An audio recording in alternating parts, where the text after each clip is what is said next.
امروز اینو میدونیم که زیست شناسی انسان، یعنی همونطور که طبیعت انسان رو ساخته، به همون اجازه نمیده تا شکل و حالتی رو که به وسیله هندسه اقلیدوسی توصیف نمیشه به خودمون بگیریم.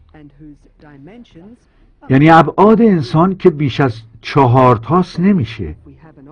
یعنی اگر یک شی یا شکلی داشته باشیم که غیر اقلیدوسیه، که نمیشه با هندسه‌ای که در مدرسه یاد گرفتیم توصیف کنیم.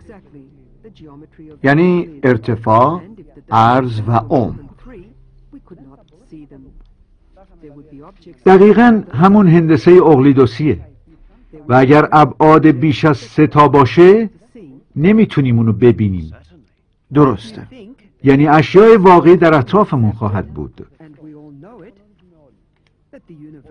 اگر فکر کنید میبینید که کائنات به طور یکجا به وسیله هندسه اقلیدوسی قابل توصیف نیست. دست کم 4 تا بعد داره.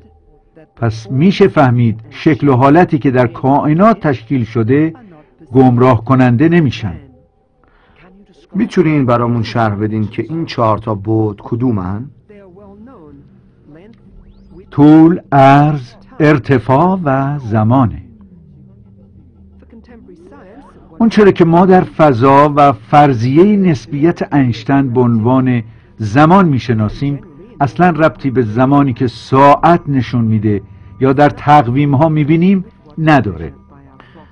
آیا این چیز متفاوتیه؟ یک بعدی مثل طول، عرض و ارتفاعی که در فرمول نظریه نسبیت هم به عنوان بعدی که با بقیه ابعاد فرقی نداره استفاده میشه و تحت شرایط خاصی با توجه به ساختارهای فضایی بعد زمان همان زمانیه که به وسیله ساعت سنجیده میشه، ولی نباید یه چیزی رو فراموش کرد که وقتی صحبت از فضا میکنیم زمان اون زمانی نیست که به وسیله ساعت هامون میبینیم. همونطور که گفتم همه چیزهایی رو که در کائنات وجود داره نمیتونیم با احساسمون درک کنیم، چون که 4 تا بعد داره که غیر اقلیدوسی هستن. شاید بپرسین که پس چطوری صندلی و اشیا رو میبینیم؟ من شما رو و شما هم منو میبینید که بخشی از کائنات هستیم. ریاضیات راه حل این رو هم داره که میگه اگه کائنات رو در نظر بگیریم و یک قطعه خیلی کوچیک اونو ببریم، یعنی یک قطعه خیلی ریز و بردارم، کم و بیش در همون فضایی که اقلیدوس شرح داده عمل میکنه. بنابراین همین قطعه خیلی کوچیک کائنات بدون اینکه فضای اقلیدوسی داشته باشه درست مثل همون فضایی که اقلیدوس شرح داده عمل میکنه.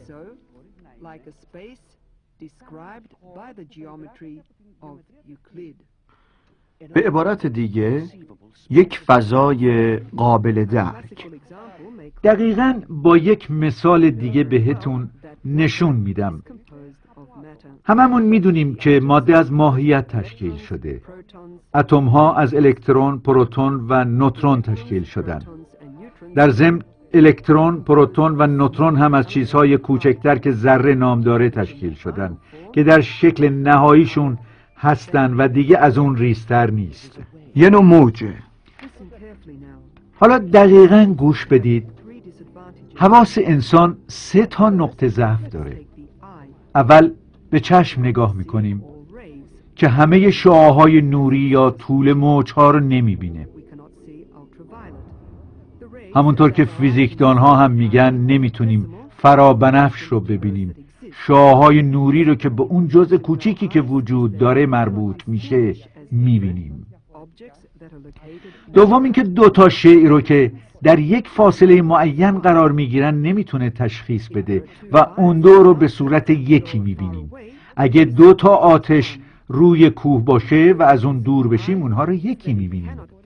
سومین اشکال چشم اینه که تا یه حدی میتونه اجسام ریز رو ببینه یا اصلا نمیتونه ببینتشون. بین ما ذرات گرد و غباره. آیا میتونیم ببینیمشون؟ ماده های زیادی هم وجود داره که نمیبینیم که اونو خلأ میگیم، در حالی که اصلا خلأ نیست، که به خاطر ابعاد خیلی کوچکشون نمیتونیم اونا رو ببینیم. فقط فکرشو بکنید اگه چشممون این کاستی ها رو نداشت، آیا میزو میتونستیم ببینیم؟ خیر، بلکه اتم هاشو و الکترون هاشو و حتی فراتر از اون جریان انرژیشو میدیدیم و هرچی که در اطرافمون بود به صورت یک سوپ دیده میشد، چون که هوا هم رقیق‌تر بود. درک اینو که این میزه، اون دستگاه، این صندلیه و اینم پیپ منه نداشت، فقط سوپه، بی انتها و بدون مرز میدیدیم.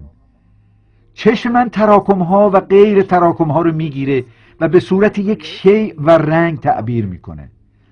حالا حس لامسه رو میبینیم. دستتون رو دراز میکنید و میگید دارم میزو لمس میکنم. شما اصلا میزو لمس نمیکنید، چون که یک فاصله خیلی ریزی بین آخرین لایه خارجی دستتون و سطح میز وجود داره که نمیگذاره چیزی رو لمس کنید.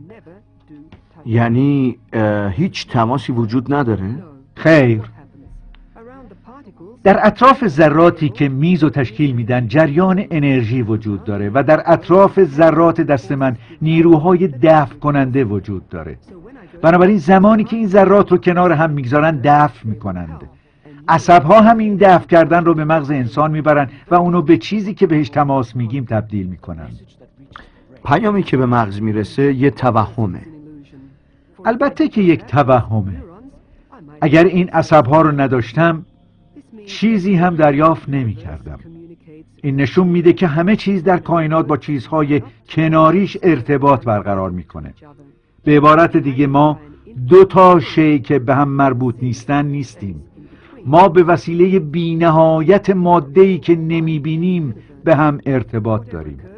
ما هممون در کائنات به صورت یک واحد هستیم. کائنات به صورت یک واحد عمل میکنه. هر آنچه که یک گوشش روی میده به همه اون تأثیر میگذاره و تغییرش میده. هر کسی که بتونه معنی ماده رو خوب شرح بده جایزه نوبل دریافت خواهد کرد. هیچ شرح قابل توجیهی برای ماده وجود نداره.